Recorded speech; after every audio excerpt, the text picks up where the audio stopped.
তো hello hi WhatsApp guys, আমি Simon. আপনারা দেখছেন আমাদের সকলের প্রিয় ইউটিউব চ্যানেল দা সাইমন। আশা করি তোমরা ভালো আছো। আমাদের ইউটিউব চ্যানেলে তোমাদেরকে স্বাগত জানাই। নতুন একটা ছোট্ট ব্লগ ভিডিও নিয়ে চলে এসেছি। আজকে ব্লগ ভিডিও তেমন কিছু ছাড়বো না।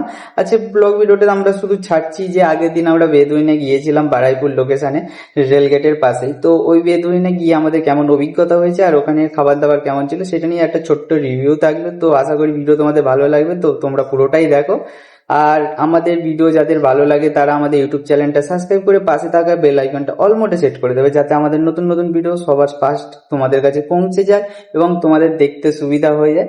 আর যদি তোমাদের ভিডিও ভালো না লেগে থাকে, আমি বলতে চাই যে এক্ষুনি আমাদের ভিডিও ছেড়ে চলে যাও, কারণ ওরকম সাবস্ক্রাইব বা ওরকম ভিউজের কোনো প্রয়োজন নেই।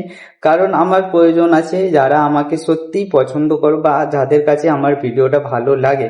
ভালো না লাগলে বেকার সাবস্ক্রাইব করে কোনো দরকার নেই, কারণ ওরকম সাবস্ক্রাইবার অনেক পড়ে আছে আমার ইউটিউব চ্যানেলে যারা আমার ভিডিও দেখছে না। কারণ আমার ভিডিও 100টা 70টা এরকম ভিউজ দিচ্ছে, কিন্তু আমার ইউটিউব চ্যানেলে প্রায় 350 মতো সাবস্ক্রাইবার আছে।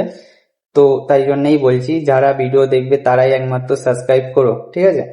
তো চলে যাই আমাদের টপিকে। আমাদের যে বেদুইনে গিয়েছিলাম কেমন কি এক্সপিরিয়েন্স হয়েছে সেটা নিয়েই। তো আমাদের যেটা সত্যি কথা, আমরা গিয়েছিলাম যেহেতু আমরা রাতে গিয়েছিলাম 9:30 10টার দিকে, তো অতটা ভিড় ছিল না, খালিই ছিল।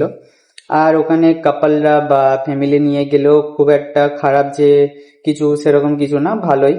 কারণ ওখানকার পরিবেশ ভালো ছিল। একটু হচ্ছে কি ক্যান্ডেল লাইট ডিনারের মতন মানে ফিলিং আসছিল, কারণ আলোটা খুব কম ছিল ওখানে।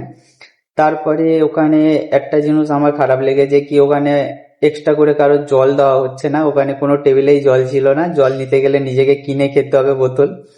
তো এটা একটা নেগেটিভ পয়েন্ট। কারণ দেখো, যার দরকার পড়বে সে কিনে নেবে, সেটা ভালো কথা, কিন্তু যে কোনো টেবিলে একটা জল না থাকলে, একটা হোটেল হোক রেস্টুরেন্ট হোক যে কোনো জায়গাতে জল না থাকলে এটা একটা খারাপ জিনিস। কারণ মানে ওটা তো একটা মানে আমাদের দিতেই হয়, যে কোনো হচ্ছে কি হোটেল হোক রেস্টুরেন্ট হোক আর যাই হোক, ওখানে তো জল দিতে হয় কম্পালসারি। তো জল ওখানে ছিল না, এটা আমার খারাপ লেগেছে। বাকি ওখানে খাবারের টেস্ট ভালোই ছিল। খাবার মোটামুটি 10-এর মধ্যে 7, 7 নাম্বার ঠিক আছে ওখানকার খাবার হিসাবে।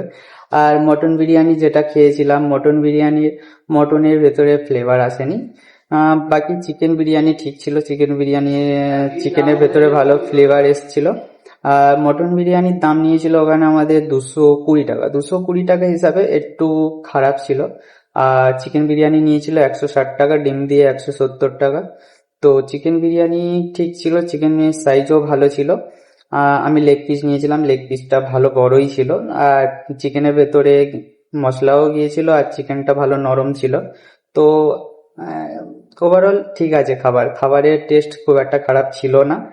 তো আশা করি ভিডিও তোমাদের ভালো লেগেছে। আজকে ভিডিওটা এতটাই ছিল। তো আমার রিভিউ হিসাবে তোমরা ওখানে চাইলে একবার ট্রাই করতে পারো। তো ওখানে যেরকম দাম ছিল সেই হিসাবে তুমি কলকাতাতে সিমলাতেও ট্রাই করতে পারো, কিন্তু সিমলাতে আমি গিয়েছিলাম, সিমলাটা আমার পার্সোনালি পছন্দ হয়নি, কেন জানি না। সেটা অন্য একটা ভিডিওতে বলে দেবো কেন পছন্দ হয়নি। তো আজকে ভিডিওটা এতটাই ছিল। টাটা। তো ভিডিও ভালো লেগে থাকলে সাবস্ক্রাইব করো, ভিডিও ভালো না লাগলে সাবস্ক্রাইব করতে হবে না। আজকে ভিডিওটা এতটাই।